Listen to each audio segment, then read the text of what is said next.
Ladies and gentlemen, boys and girls, welcome back. Episode 6 of Fight Talk 2021. I'm bringing you another edition of the R&R Ray and Rob recap. We're going to get into UFC 257 and what went down.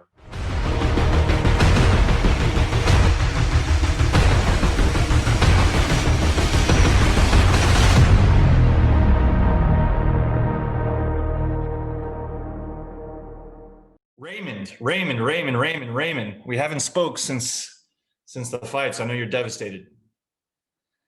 You know what? You would think I would be, right? I think I was devastated at 229. I was there, yes. Yes. This one, not so much, just because, what is this? This is the fourth time. Yeah, fourth letdown. Yeah. So you're numb to it now? Yeah, at this point, might as well. What do you think about the rest of the card?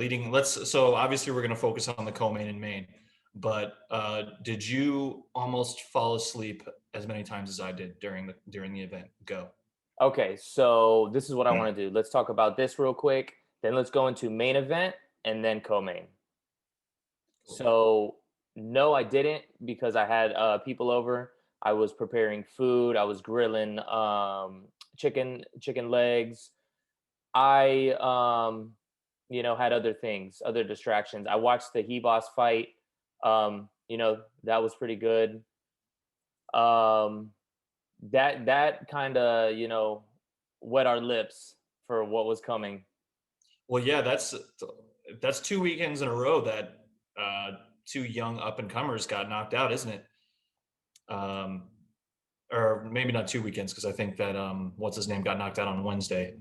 The gentleman that has the spinning back kick knockout. Was it? No, that was the weekend. Was it? Okay. Well, either way, 2 weekends in a row where young up and comers who looked hot out of the gates got upset. It's a hell of a game, isn't it, Ray? Yeah, to say the least, right? And that's something that's great about this game. It's when it comes to, really, it's not a game, and that's why it's so great. When it comes to, like, me as a boxing fan, right? Boxing, it's almost, what's going to happen. Sometimes there's the upset and it's crazy. Like, for example, the Pacquiao knockout. But for the most part, your money's pretty safe in the bets, right?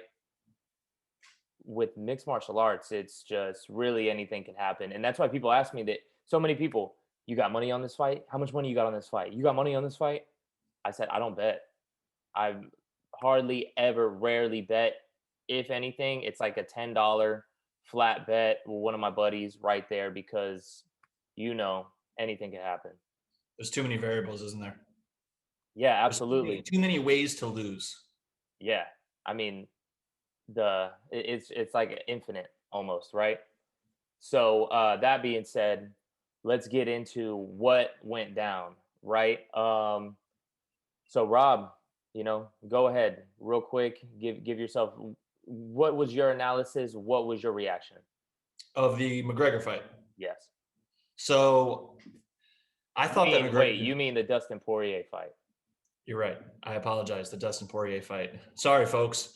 I thought that McGregor did very well in the first round. At first, Poirier looked very strong to me when they got into the clinch. He had Conor, if I remember correctly, against the fence for like 20 seconds or so, and then Conor just kind of like got a burst of energy and flipped him around. And they were exchanging those little shoulder blows, and you can tell it was so obvious that the shoulder blows were affecting Dustin way more than Dustin's were affecting Conor, right? The first one Conor or Dustin got hit with, you saw his face said, yeah, he went, whoa, exactly, yeah. And they were talking back and forth while they were in there. And Dustin did what I don't understand why more people haven't done, and that's chew up that front leg of Conor McGregor. Conor looked flat coming out of the gates.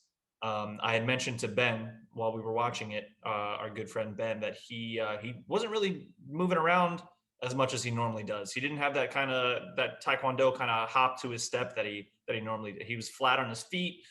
His head movement was good. He ducked a lot of shots, but it was very, very strange seeing him kind of come out very like slow. Normally he was saying he's going to be done in 60 seconds. So whether or not he actually believed that in himself or not, I'm not sure. Maybe he was just trying to plant down so he could land a power shot. But the first round, I thought that Connor took it, and then of course, by the time the second round rolled around, his leg was already basically completely compromised. Any movement that he did have was again completely compromised. So once you get to that point, it's almost impending doom. I feel, and he just got caught, man.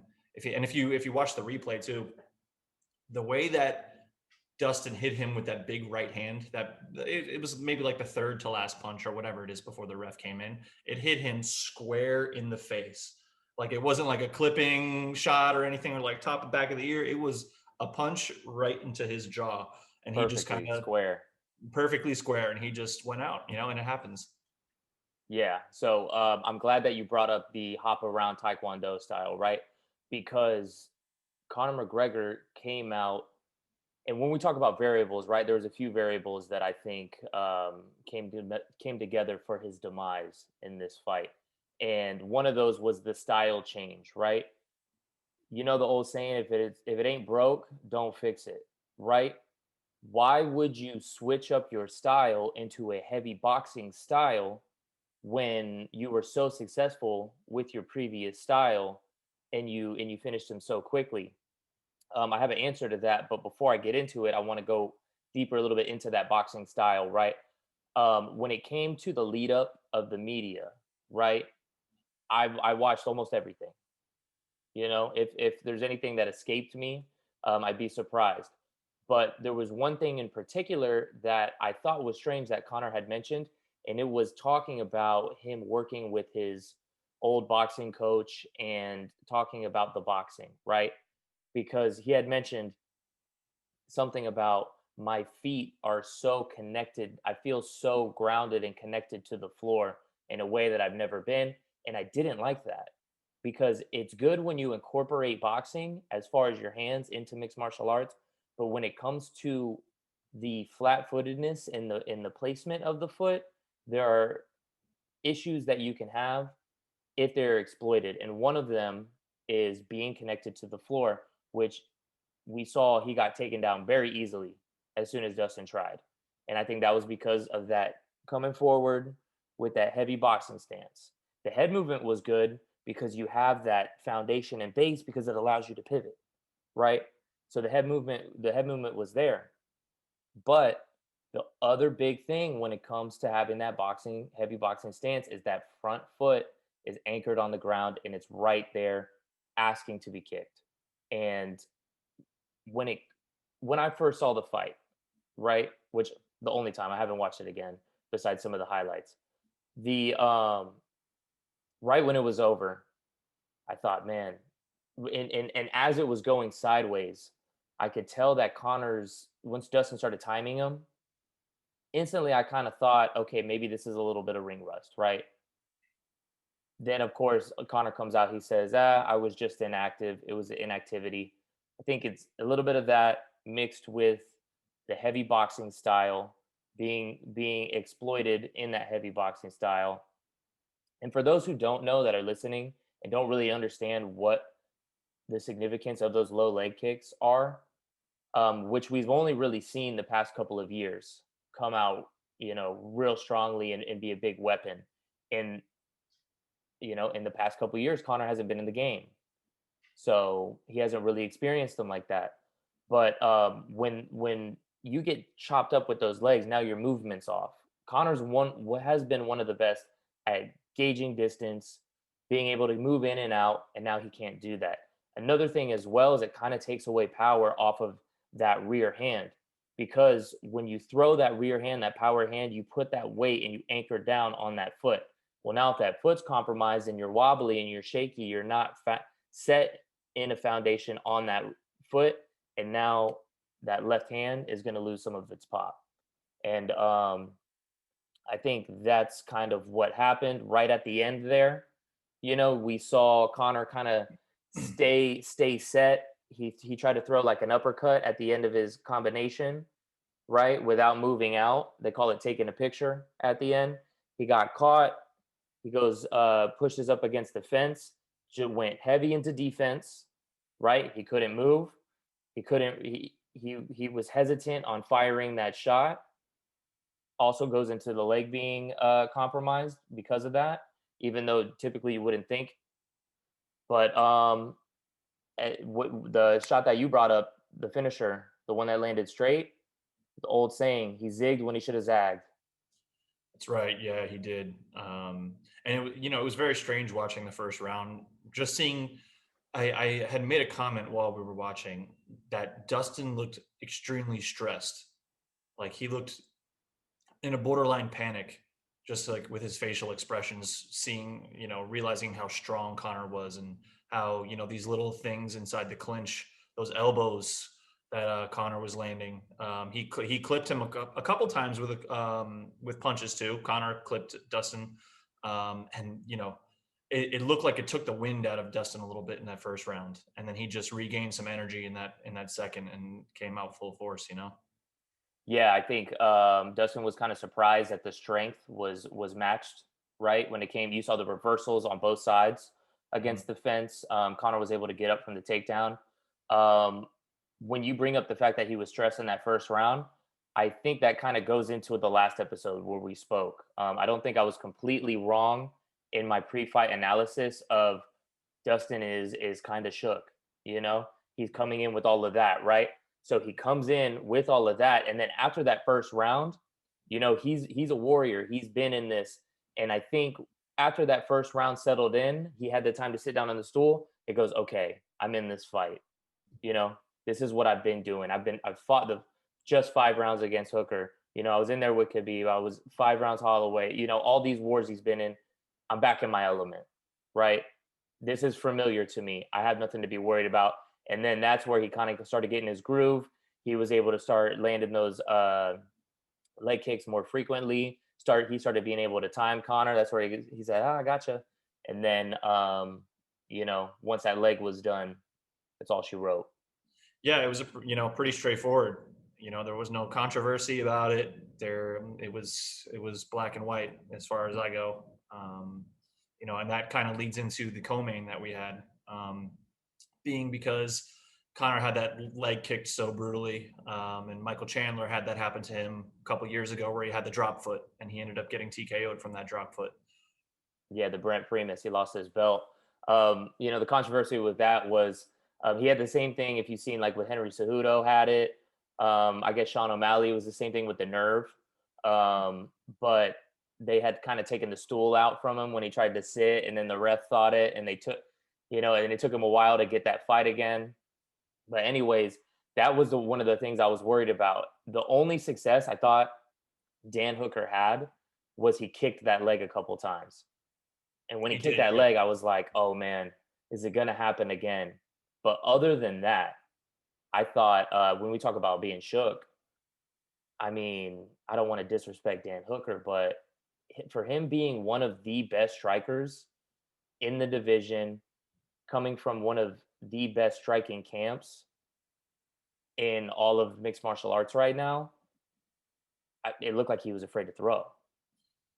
It did not look like the best Dan Hooker was out there. I don't know what was going on, but he looked like a shell of himself that we've seen him in former fights where he's just been an absolute pit bull in there. Um, so I'm not sure really, was the moment too big?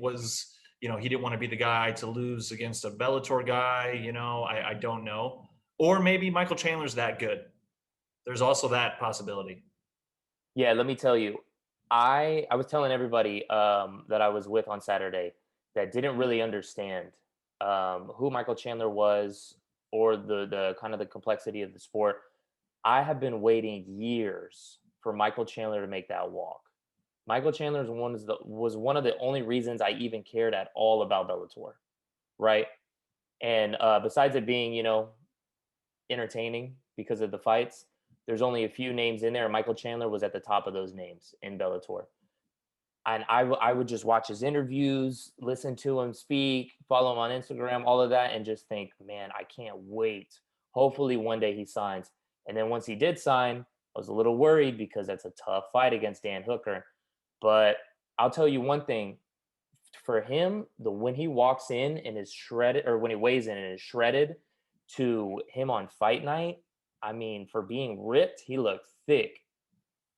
And I think it was just that pressure, that pressure of either the big shots or the takedowns coming at you. And maybe there was a mental aspect of it in it with Dan, but Dan really looked like he was thinking a lot. He didn't really have an answer. And I mean, Mike was throwing those overhands, that big push kick. Mike looked very fast twitch in there. And Hooker was just a second, like a split second behind him. I don't know. I tend to think that probably something was going on in the back where he just maybe was flat, just a day that you come out flat. And Dustin was actually mentioning that post fight as well, that he felt flat in the back and he basically was not excited to go into the fight. And he was telling, I think it was Cormier, that he doesn't like to fight, like he doesn't want to do this anymore, or whatever it was that he said. So you always have to take the mental aspect of it too, and that can definitely get you knocked out. Yeah, right. I mean, when it comes to the fast twitch, I guess that's what happens when you do medicine ball slam backflips, every other day of the week. Because That's Michael right. Yeah. Chandler, You anybody that doesn't follow Michael Chandler on Instagram, look at some of his workouts, and the guy's one of the biggest savages in the game.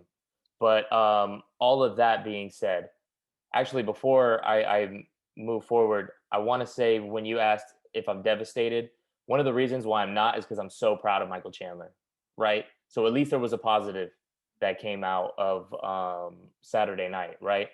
But moving forward in this division, I mean, if you're playing matchmaker right now, what are you doing, Rob? Well, from Dana's demeanor in the post fight, it seems like Khabib's probably not going to come back.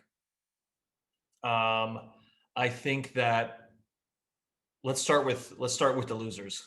Connor, I could see a Nate trilogy. I think that's right where we need to be for that. The timing couldn't get any better. Also, a maybe kind of a I don't know if this is going to happen, right? Max Holloway to 155 rematch with Conor McGregor. I mean, it could Dip be. your dip your toes in. You might as well do it with the guy who's going to sell the most pay-per-views. If Max Holloway starts talking up enough, I could see it happening, because Connor at this point said, "I want smoke with everybody in the division." He was calling out Ally Quinta, Oh, did he? So I didn't see that. yeah, he goes. They had asked him about what Al said, and he goes, "I'd like to fight Al too." He's a real estate agent. So I guess Well, there's something against real estate agents, right? I know, right? What is he with EXP? Jeez. Yeah, he wishes. Um, yeah. So I can see that route for Connor. So you have Nate, you have Max Holloway, Dan Hooker. He was kind of giving some talk to Charlie Olives. I don't know if Charlie Olives is going to be willing to take that fight now that now that Hooker ended up losing. Who could I see for him? A Gaethje fight.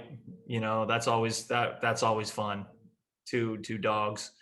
So that's what you have with him. Chandler, we have Poirier saying that he will not fight Chandler, that he's not going to give somebody an opportunity just because they come in, win one fight against a guy he already beat. He's just not going to allow that to happen. So maybe a Poirier Charlie Olives fight, that makes sense for the belt. And then, we'll see what happens with Chandler. People are forgetting about Kevin Lee. Where is he? Uh, Kevin Lee, man. I mean, he got choked out by Charlie Olives. So, maybe that's a Dan Hooker fight that would make sense too. That definitely could. If I'm playing matchmaker, right, and if I'm Dana too, right, I'm trying to make the most sense fight, but that also mixes in with the most money, right? I think the most money coming right now is the trilogy with Poirier, right? Even though the fight went the way it went, they are 1-1, and Conor McGregor still sells, right? All of his fans right now are going to be saying like, "Oh, the King will return." There's so many casual McGregor fans, right? So they're going to want that right back. for the belt.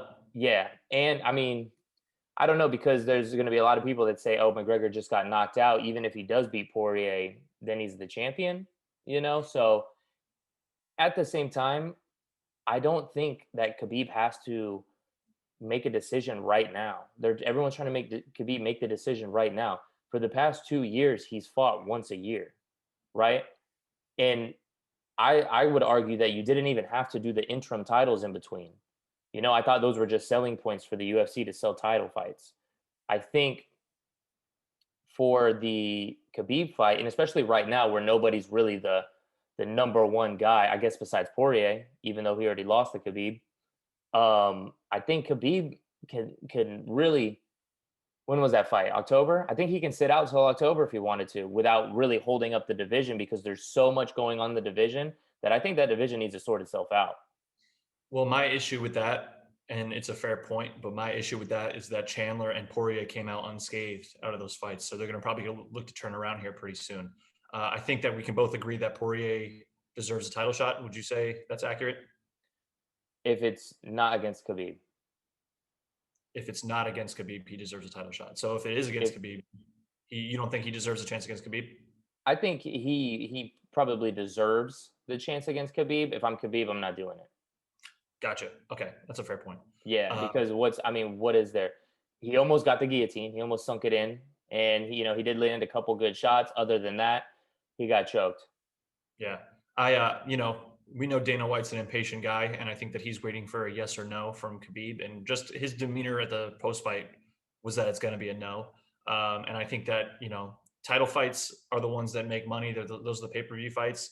We have July coming up, International Fight Week in 6 months. I think that, you know, maybe that's going to be where we see the next 155-pound champ. Maybe even sooner. I don't know. They just released a bunch. I think they released up to 260, if I'm correct. Yeah, So you get to 261, 262. I think that you're talking 155 belt time. possibly. If I'm playing the matchmaker, like I said, I'm making the trilogy fight, and I'm cashing in on that right away, right? And that'll really decide. Okay, did McGregor just come in with the wrong strategy, and is he really the better guy? And is he going to adjust that kick, right? Or is Poirier just really that good? And McGregor's not what he is anymore. Also, I think you have to make that fight for Conor McGregor because after Saturday night, I think all of the mystique, the McGregor mystique, is gone.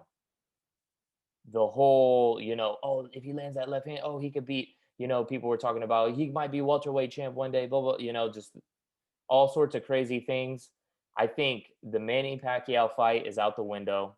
And another point I didn't even get on was the reason why he went into that boxing stance. I feel was because he was looking past Poirier. I think he was looking past him. I think everybody was asking about every other fight besides Poirier. And in this game, you cannot go into a fight against the number one ranked lightweight. And I know he's technically number two, but he knocked out the number one guy. So he's the number one lightweight. He's the number one in the hardest division in all of the UFC. And McGregor went into that fight, I feel, as if the just beating him was going to be a formality. Like the fight was already done. It was almost like a tune-up fight. He just wanted to practice his boxing so that when he got into the Manny fight, he even said, "Oh, um, Poirier's a southpaw too, so this matches up well." It's I don't know, just the way I think. What do you think about that? Yeah, I can definitely see how that would be the case. It was all talk about Khabib happening after the Poirier fight. I don't know necessarily that was the cause of his more boxing style that he had. I think that that's a direct cause of him going to his childhood trainer and having him in his corner. I'm not. Who knows why he decided to do that? To do that rather, and I don't see, barring a complete style change, how Connor's going to be able to defend those leg kicks effectively. his stance is wider than his shoulders. That's been his whole thing since he got in the UFC. Is he just going to change up what he was doing before? And I guess he had some success with catching those leg kicks later on in the fight and bringing it closer to the clinch. And I think he had mentioned that he wishes he had done that more. That can only get you so far, though. I was waiting for Dustin to throw a head kick because Connor kept trying to catch the leg kicks, and the head kick was right there. I mean, Connor barely even had his right hand up. He was just waiting for the kicks to come towards the leg. Yeah. So I don't know what he's going to do. That's for smarter people than me to figure out. Whether or not that had to do with him looking past Poirier, I'm not sure. Yeah, I think when it comes to those low leg kicks and changing the style, I think when you're moving back and forth, it makes it a little bit harder of a target to even throw those leg kicks, and you kind of have to time it.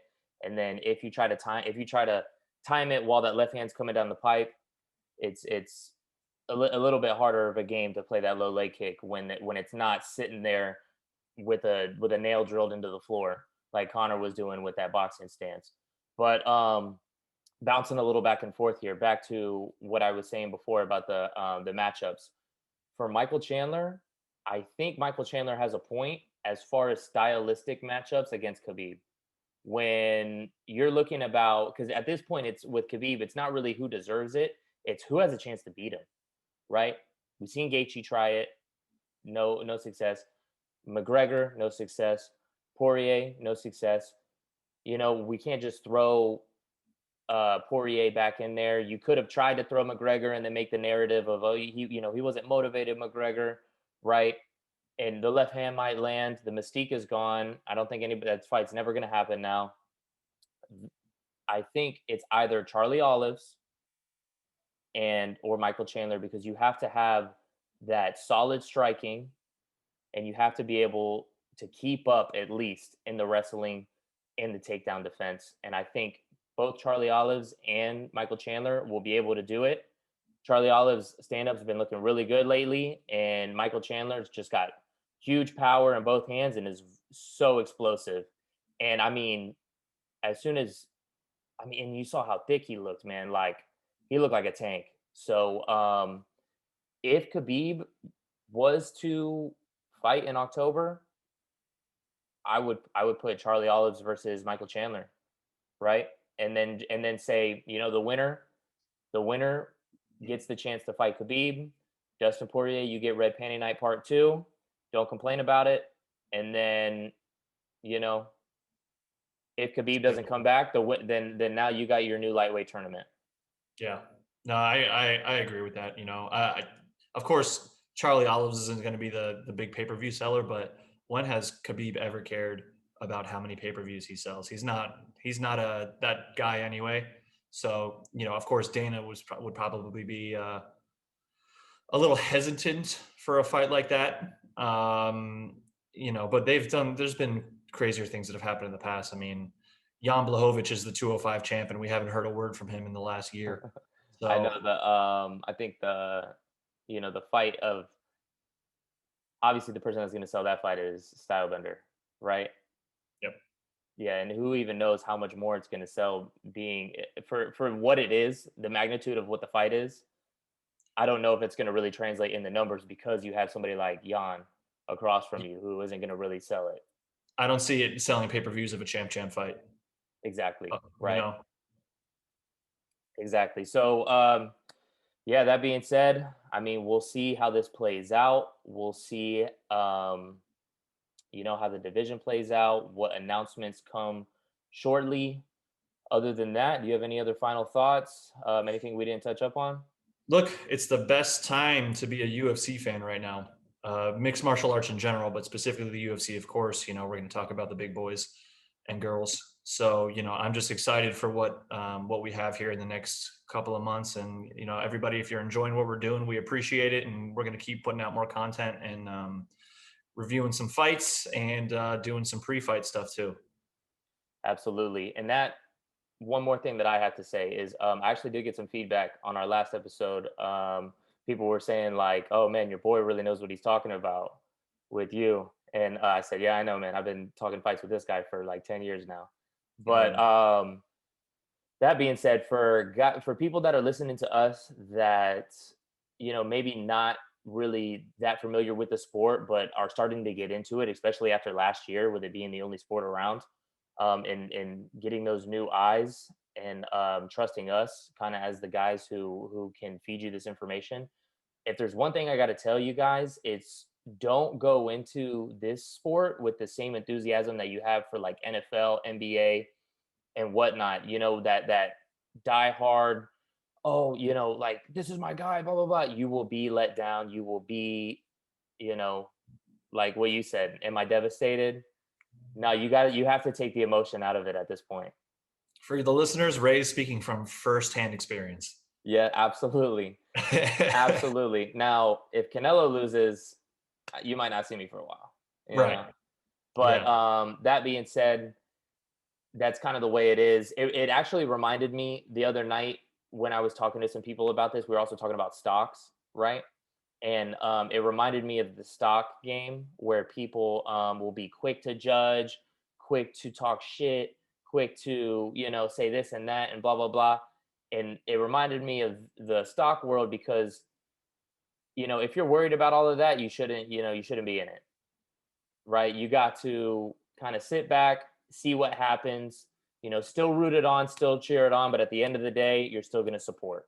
No matter what, win, lose or draw, you have to be loyal. Again, going back to our original point, too many ways to lose in this game, Raymond.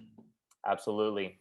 That being said, until the next one. Till the next one, Raymond.